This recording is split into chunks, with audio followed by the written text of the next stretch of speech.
हरिओम. भगवद्गीता बोध योगदास श्री जय गणेश जोशी यांनी केलेले निरूपण. अध्याय पहिला. अर्जुन विषाद योग. ओम श्री परमात्मने नमः. अथ प्रथमोऽध्यायः. जय योगेश्वर. परमात्म्याला नमस्कार. अध्याय पहिला. श्लोक क्रमांक 42. संकरो नरकायैव कुकघ्नानां कुलस्य च पतन्ति पितरो येषां लुप्तपिंडोदकक्रियाः. वर्णसंकर कुलाचा घात करणाऱ्यासह संपूर्ण कुलालाच नरकात घेऊन जातो.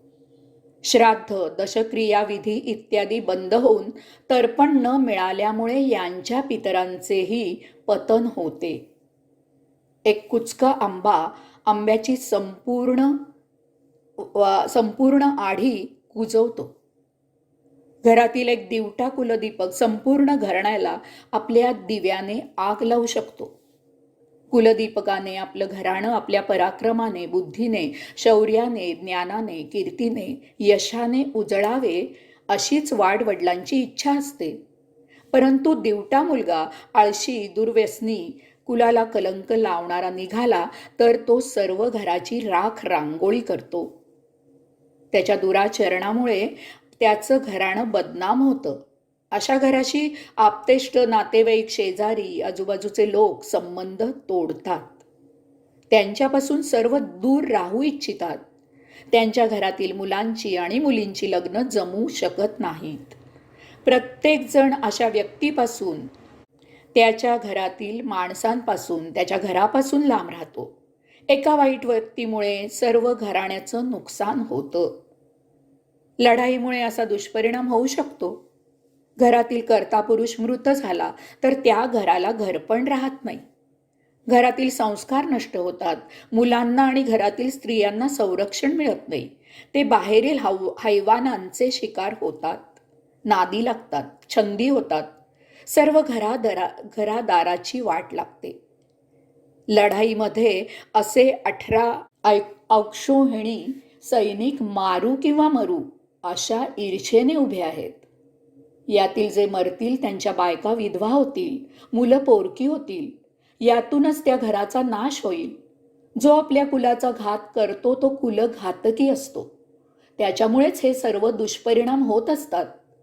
येथे अर्जुनामुळे अशा कितीतरी घरांवरून गाढवाचा नांगर फिरणार आहे. त्या घराची वाट लागणार आहे.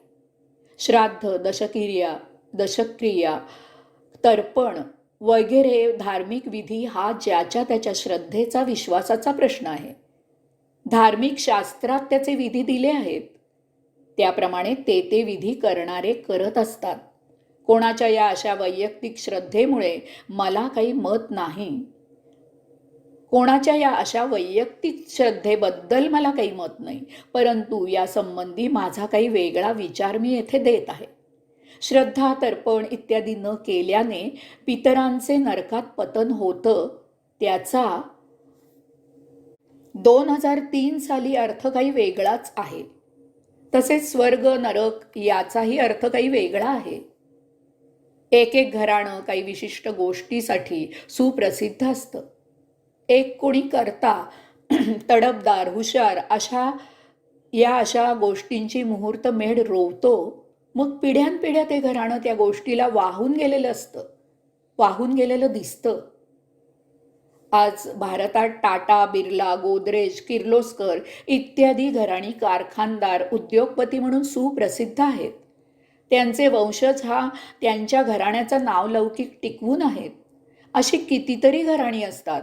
परंतु दुर्दैवाने एखाद्या घराण्यात एखादा नावलौकिकाला काळीमा फासणारा निघाला तर त्या घराण्याचा ऱ्हास होतो. पूर्वजांनी मेहनतीने उभारलेला व्यवसाय एका दिवट्यामुळे धुळीला मिळतो.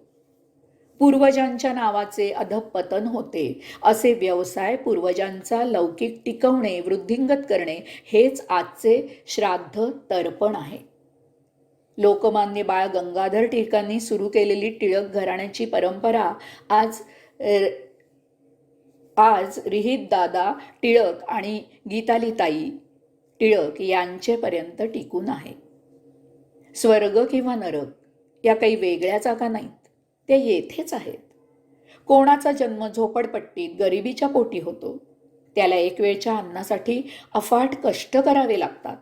तर कोणाचा जन्म गर्भ श्रीमंताच्या घरी होतो, त्याला सर्व भौतिक सुख जन्मतःच प्राप्त होतात. जीवनात कष्ट सोसावे लागत नाहीत. कोणी अनवाणी भर दुपारी उन्हामधून मालाने भरलेली हातगाडी ओढत रस्त्यावरून जात असतो, तर कुणी त्याच वेळी वातानुकूलित गाडीतून जात असतो. हे सर्व पूर्वसंस्काराने संचित भोगाने घडत असतं. यास्तव आपण प्राप्त जन्मात जास्तीत जास्त पूर्वसंचित भोग भोगून उपभोगून संपवावे आणि नवीन भोग निर्माण होणार नाहीत याची काळजी घ्यावी. कृती करायच्या आधीच पापपुण्याचा विचार करावा. हरिओम.